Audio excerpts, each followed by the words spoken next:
Welcome to the Daily Surrender, a space for real, raw, and vulnerable conversations about what it truly means to live in alignment with God's design. I'm Jennifer Ragazzo, a soul-aligned wellness coach who is far from perfect and still figuring out this whole human experience, just like you. Here we talk about the messy, the beautiful, and everything in between as we learn to let go, trust more, and step into the peace and freedom that's already waiting for us. Let's dive in.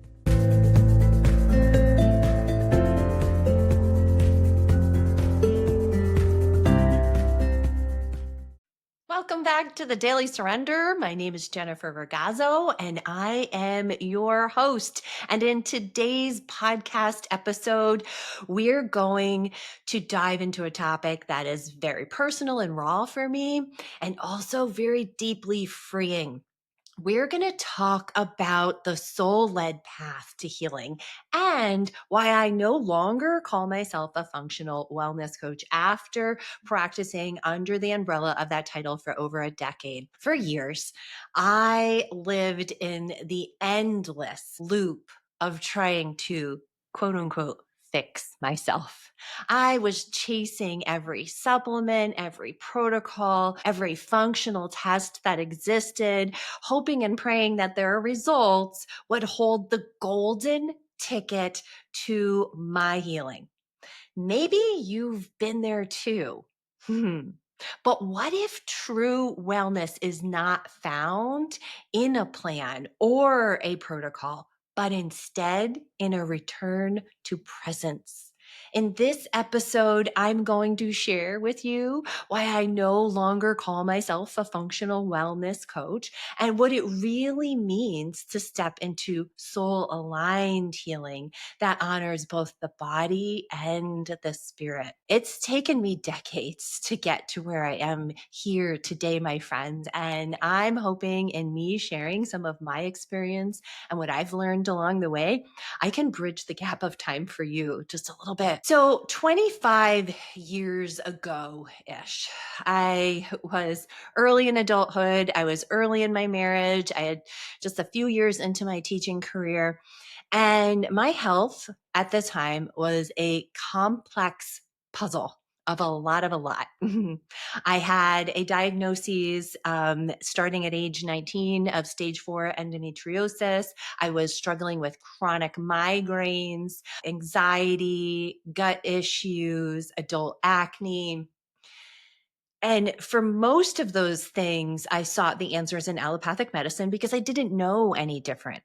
I was really into exercise and fitness at the time. I followed some of the current trends from the 25, 30 years ago insofar as what worked. And I was battling body dysmorphia and orthorexia and over-exercising, trying to desperately control what felt very out of control inside of my body and also my mind. Because as we know, our physical health also affects our mental and emotional health, and our mental and emotional health affects our physical health. Very desperate for relief, I turned beyond allopathic medicine and I started dabbling in herbal medicine. I started seeing an acupuncturist who introduced me to traditional Chinese medicine and also worked with me on the emotional root causes of disease. During that season of my life, my biggest focus in my health journey at the time, again, this was 25-ish years ago, was really on my fertility, my hormonal health, and also on getting pregnant. I was told very early on at the age of 19 that getting pregnant would most likely be very difficult for me based on the level of endometriosis that I had. And I was put on a medication that put me into chemical menopause through my 20s. That was really fun. And so I walked around with that label and that belief, and I held in all of those emotions around it too. So the metaphysical for me was very real, although I didn't fully understand it. My very first therapist in my 20s had me reading books by Louise Hay. She was on the forefront of the metaphysical movement, and we did a lot of work around digging deeper into the emotions that were trapped in my body. So I was beginning to think outside the allopathic medicine box. And in all of this, I started to explore other things. I dove really deeply into nutrition. I started using supplementation for the first time in my life. I started shifting things in my lifestyle, having conversations with people who introduced me to the idea that the choices that I made with perhaps my lifestyle or my personal care products or the food that I put in my mouth were impacting my hormones, were impacting my moods, were impacting the symptoms that were showing up for me. And I was absolutely fascinated, absolutely fascinated. I did get pregnant with my first baby via IVF, and that was a very pivotal time for me in my own health journey because my eyes were being opened more and more and more to different things that were interconnected in what I was experiencing. So I continued to learn. I continued to dive into health and wellness and all the areas that I was being led, looking for answers, looking for more freedom within my own self, and honestly, just experiencing such awe because I was starting to see some shifts in my experience. My third baby was conceived naturally, which really was awesome because I walked around with the label of being infertile. And I didn't think that I was going to be able to have babies outside of the intervention of IVF.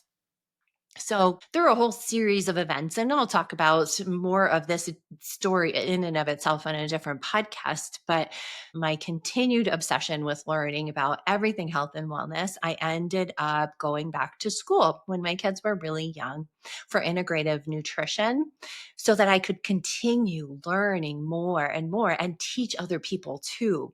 So I went to school for integrative nutrition and functional medicine and naturopathy and health coaching. And I hung my shingle, so to speak, over a decade ago as a health coach.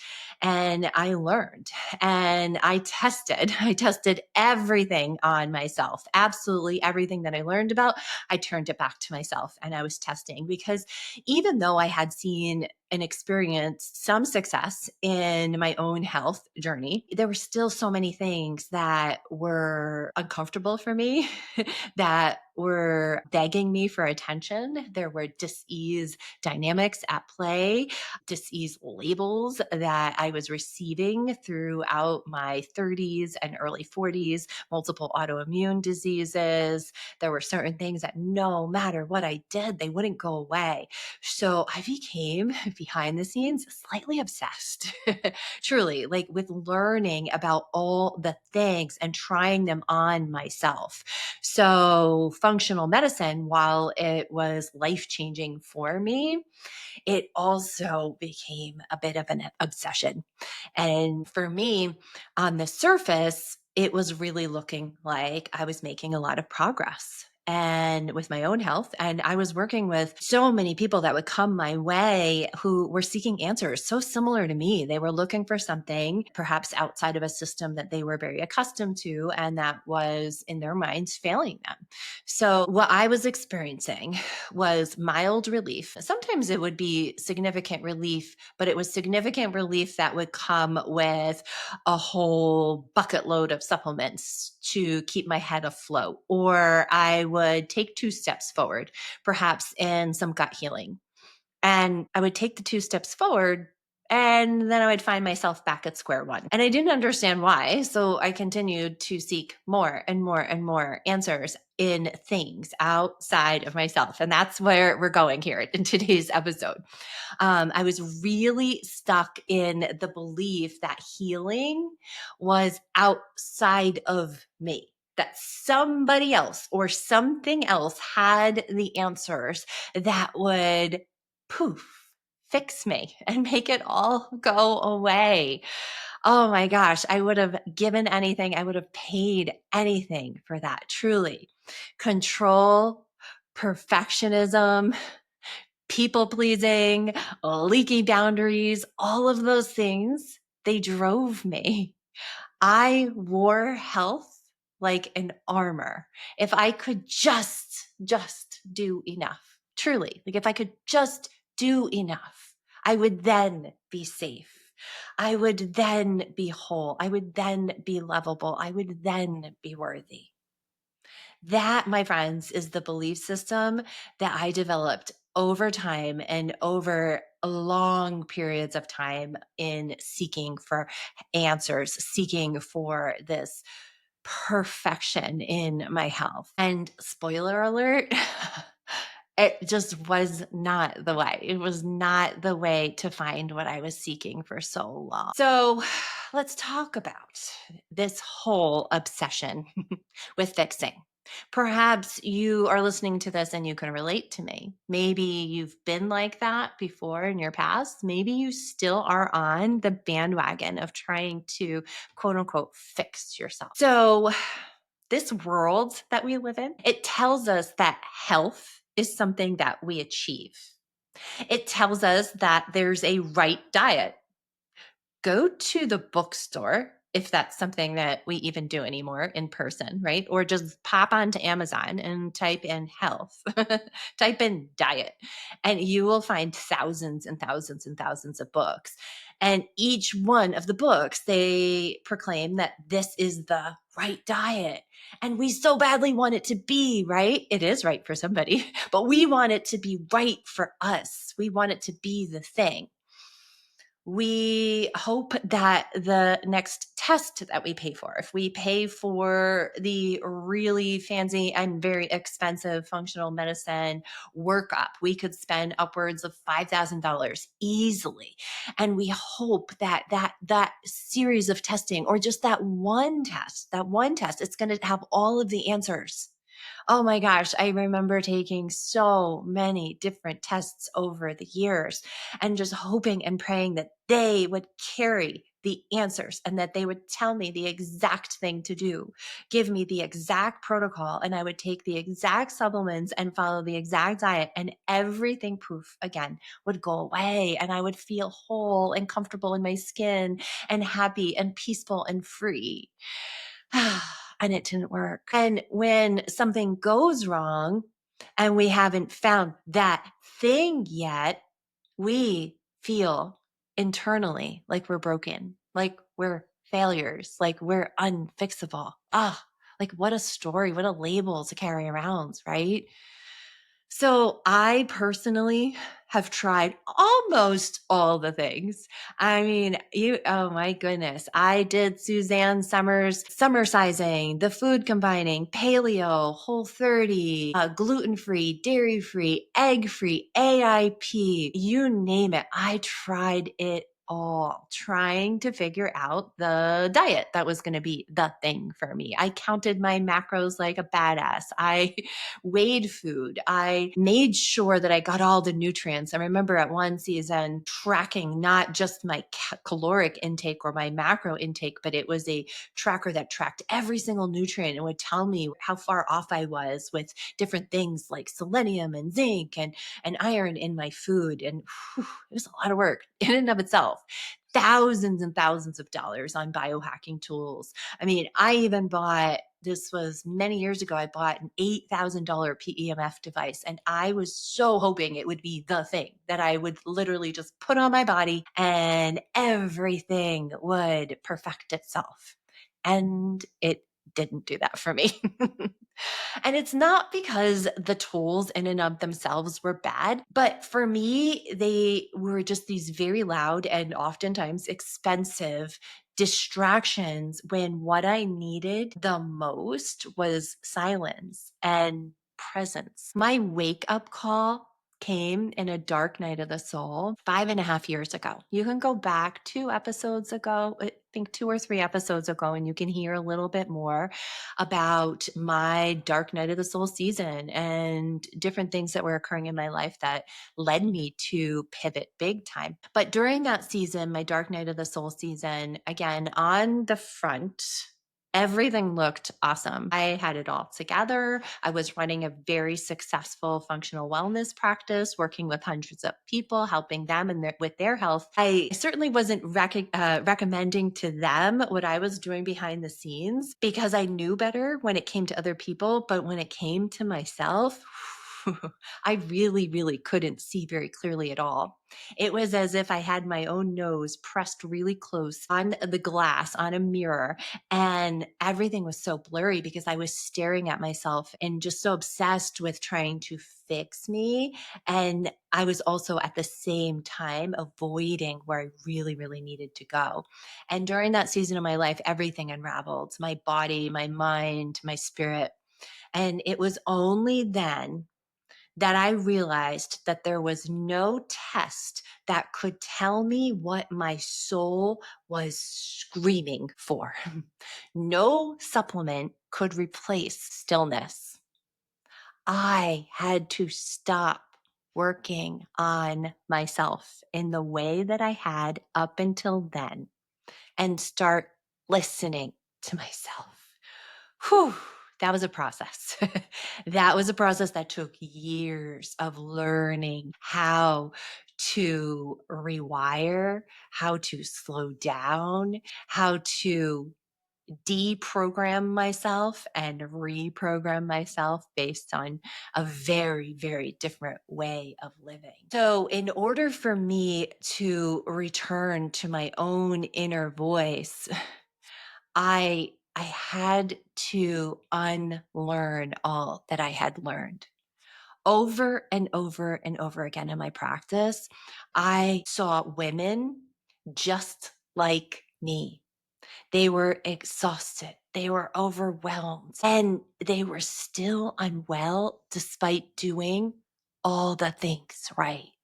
They didn't need another protocol when they came here.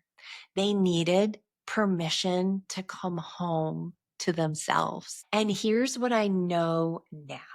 This is what I know now today. After tearing the entire house down in my own life in every way, guys, I mean, I tore it to the ground over the last 5.5 years. And in again, helping hundreds of women to really, really, really find what their soul was truly longing for. The soul is not longing for this perfect state of existence. We think that. We think that if we check all of the boxes that equate to perfect health and wellness, we do all the things. We are at the perfect body weight. We have the perfect amount of energy. We're joyful in all the ways we desire to be. We think that when we achieve that, then that is going to equate peace and freedom and happiness, right? That we're going to say, I'm there. It's enough. No, unfortunately, no. Here is what I now know. We, as human beings, we crave peace more than perfection. We crave connection more than we crave control. We crave the voice of God within more than the validation of the world outside of ourselves. That's what our soul craves across the board. Functional wellness taught me so much, so much. But soul aligned wellness is where the true transformation happens. This shift is not about throwing out the functional foundations. I still stand so firm on us humans needing to understand our functional foundational needs to thrive as God designed for us to do. And I teach that to my clients in my Vibrant Rise functional wellness programs. I'm not walking away from teaching that by any means at all, but it's about really learning how to honor those functional foundations without the rigidity and without trying to squeeze ourselves into a box that insinuates that every single one of us is exactly the same and all of our needs are exactly the same. It's about allowing our soul to lead our uniquely, divinely created self to lead us on this journey into thriving, into vibrant wellness. We have to get to know ourselves and who we are as unique creations in order to allow this to happen. So, yes, we need nourishing foods. We need mineral rich hydration and deep restorative sleep, sunlight, detox pathways to be open, nervous system regulation. But those become really easeful byproducts when we listen, when we pause, when we surrender. So you don't need an aura ring to tell you how you feel when you wake up.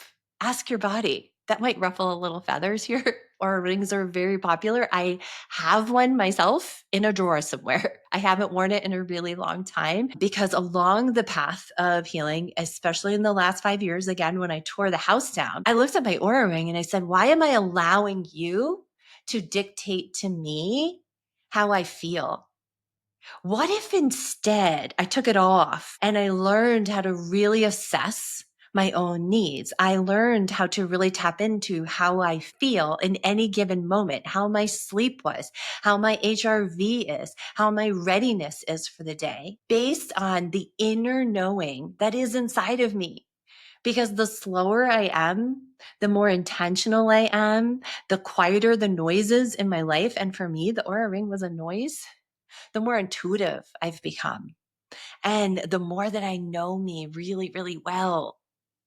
You don't need, my friends, another diet trend to tell you what to eat. We all know that we need rich, nutrient rich, nourishing foods that are whole and clean and not processed. They are as God designs. We know that. But the gray space is figuring out what's right for our body. And it might be different day to day or season to season in our lives. So we learn how to ask our gut, how to ask our energy, how to ask our cravings. And another example would be, we all know that sunshine, getting outside in nature, that is medicine. That is free medicine. We get vitamin D from the sun, and that supports our immune health, our hormone production, our mood regulation. But see, our soul already knows all of that. And yet we can get so rigid around that too. Yes, first morning sun can be so helpful for supporting our circadian rhythm. But what if your life literally doesn't allow for that? What if you have to leave for work before the sun gets up, or you've got little kids and you can't get yourself outside first morning sunlight by yourself or even with them? And that in and of itself would give you a cortisol spike. So are you ruining your health? No, we can soften up around that, and we can ask our body what would feel nourishing instead. Is there a different time of day that we can go outside and enjoy the medicine of sunshine and nature? Can we soften up and be less rigid around all of these things and instead tap into, again, that inner knowledge, that inner GPS, that intuition? And when we do this, my friend, healing becomes lighter when we live from the inside out. What if I were to tell you that your next level up in your health journey is not about adding more, but about surrendering more? What if the breakthrough that you're waiting for comes not from doing, but from being? You see, you are not broken. You have never been broken. You may have been disconnected from your body, disconnected from your soul, disconnected from source, but you can come back. You can reattune yourself. As always on this podcast, I want to leave you with some solid steps that, if they resonate with you, I'm not ever here telling you what to do. I'm encouraging you to figure it out for yourself. You may want to consider implementing some of these things or experimenting with implementing some of them and see how you feel as you explore a more soulful approach to living. So, in order to do this, we have to create daily space for soul led intuition. If we desire to live in alignment with our soul and we desire to be guided by the divine wisdom within, we must first make room to hear it.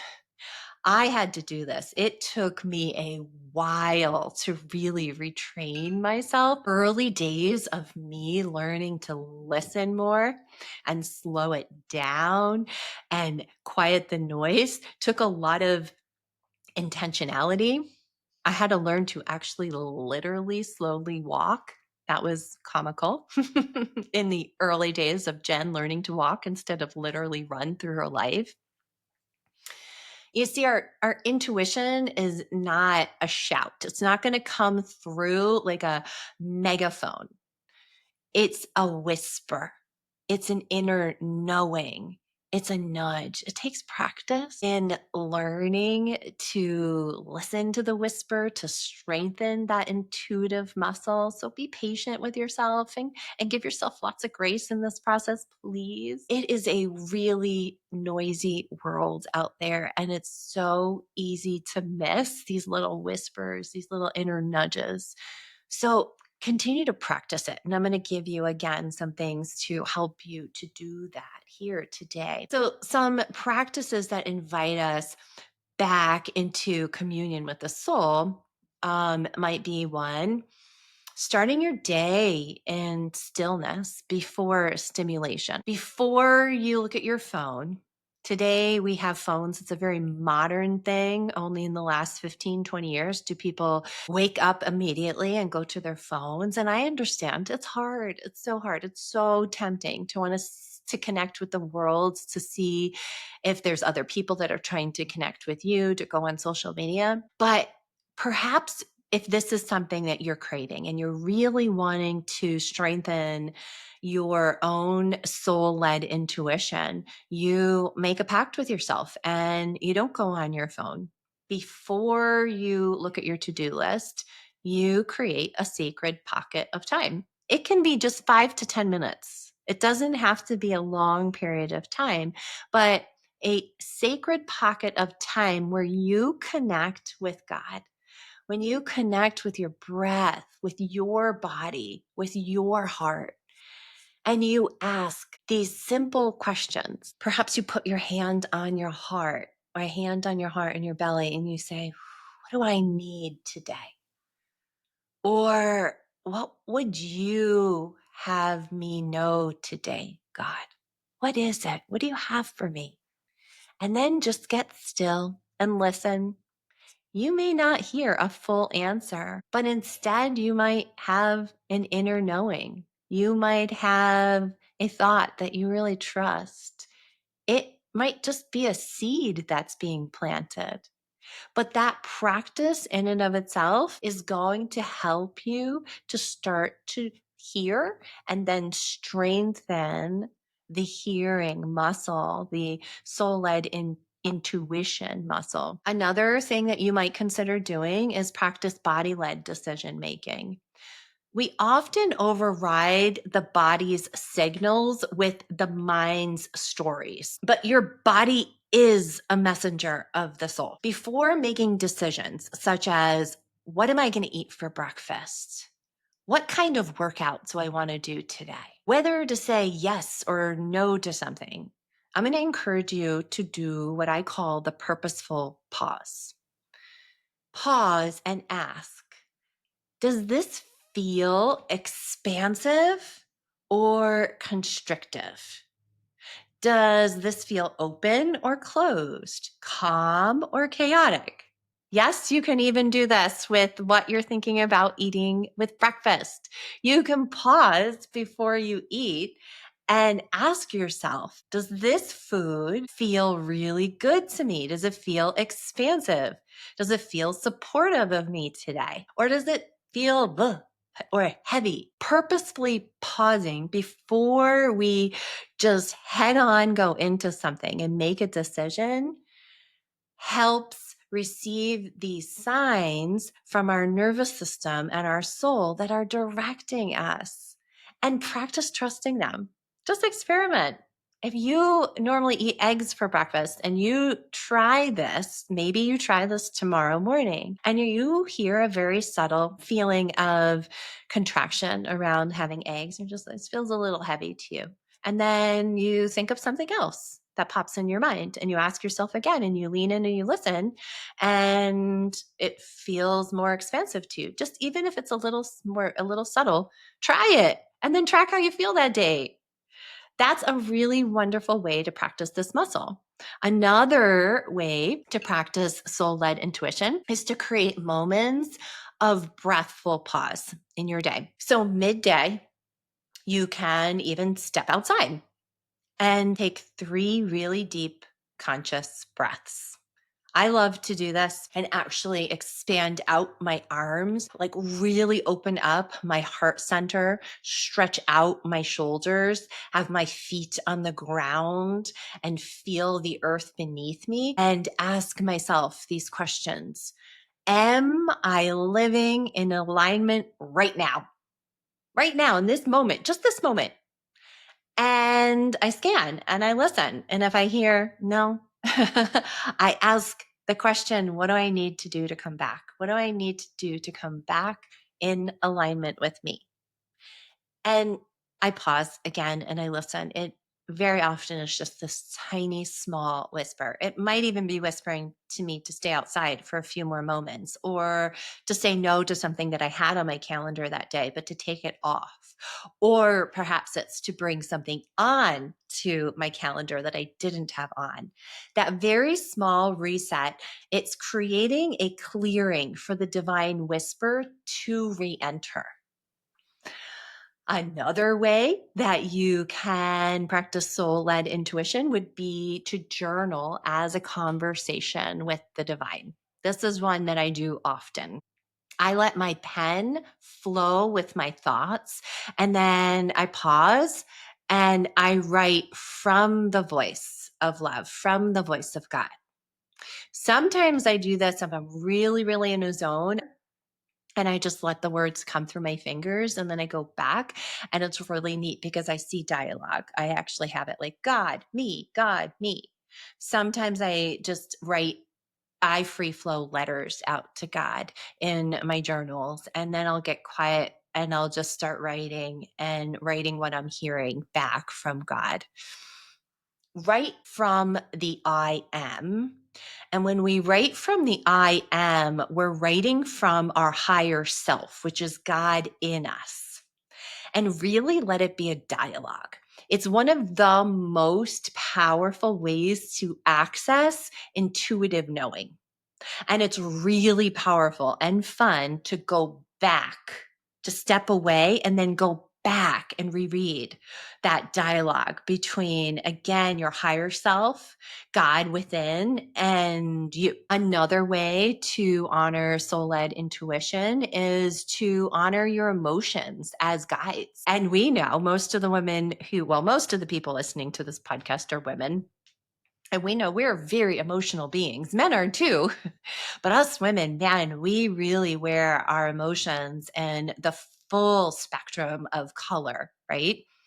So, for instance, if anxiety arises, rather than numbing that anxiety out, what if instead we took that emotion as a guide and we asked, what are you here to show me? If grief or anger appears, we can ask, what boundary have I crossed or ignored that has led me to feeling angry? Or perhaps if there's grief, is there something that we need to be feeling that we might be shoving down? Allow our emotions to guide us and explore them. Explore them. These emotions are not interruptions to your healing, my friends. We're meant to feel the full array of emotions. They're not interruptions. They are the way through. They are always bringing us wisdom. They have so many pearls for us, but we have to go searching for them. And in order to do that, we have to feel it and we have to explore it and ask a lot of questions. So allow your emotions to be your guides too and really honor them And the last one is ending your day with gratitude and a review. And this can look different for every single person. Some people really like to literally gratitude journal at the end of the day. I shared in last week's podcast episode when we talked about the divine feminine flow of give and receive that I've been working more on balance in that area of my life. So I have gratitude journaled for many, many years. But what I'm currently doing is journaling what I'm receiving. It's very, very similar practice, but for me, it's just the intention behind receiving. But ending our day with gratitude and a review of our day, and perhaps it's a receiving review, it really helps us to strengthen the self-trust muscles. And we can ask ourselves questions like, where did I follow my soul today? And write that down. Where did I override my soul's intuition? And take note of that too. What am I being invited into next? So asking ourselves those questions as we review our day, and then we want to offer up gratitude for all of it, absolutely all of it. Even offer up gratitude for the ways that you overrode your intuition, the ways that you didn't listen, but you recognized. And then I want you to take it one step further and look for the pain that you experienced from the override. That is for you too. So let this evening ritual really gently strengthen again your self-trust muscle. So we're going to wrap up this episode by reminding you that if you are tired of striving and you're ready to really walk in alignment with how God designed you to be, alignment with your body, your mind, your soul, I am going to invite you to download my free new Rooted and Radiant guide, which is a really gentle nudge towards wholeness in the soul aligned way. And perhaps you are in a place of really seeking help. You're like, Jen, I hear everything that you're saying, and I desire to walk on this path that you're talking to me about, but I still don't know where to begin, or I need somebody to help guide me on the path, not fix me, not tell me what to do, because I know, especially after listening to this episode, that the answers are within me, but I need some help reading the owner's manual of me. I know I have it in my possession. Would you be able to help me? And so if you're seeking deeper support on this journey, I would be so honored to walk alongside of you. You can apply to work with me in any of my coaching programs, whether that's one-on-one or in a community. You can go to my website, which is linked here in the show notes, and you can read more about my coaching programs, and you can fill out an application, and we can schedule a free call and connect, and together we can discern what would be best for you on your healing path forward. This, my friends, is not about fixing you. This is about freeing you. Thank you so much for being here today. May you walk in peace, presence, and the power of your divinely guided soul. If this podcast resonated with you, will you please share it with a friend that you know it will bless? And will you also please rate and review? That really helps me to be able to reach more people. Until next time, my friends, continue to surrender, to walk in abundance, and to live this life as God designed. Thank you for joining me on the Daily Surrender. If today's episode spoke to you, I'd love to hear your reflections. Send me a message, share this with a friend, or leave a review. Remember, true healing and freedom come when we let go, surrender, and trust that God's way is so much better than our way. Until next time, my friends, keep surrendering, keep rising, and keep walking in peace.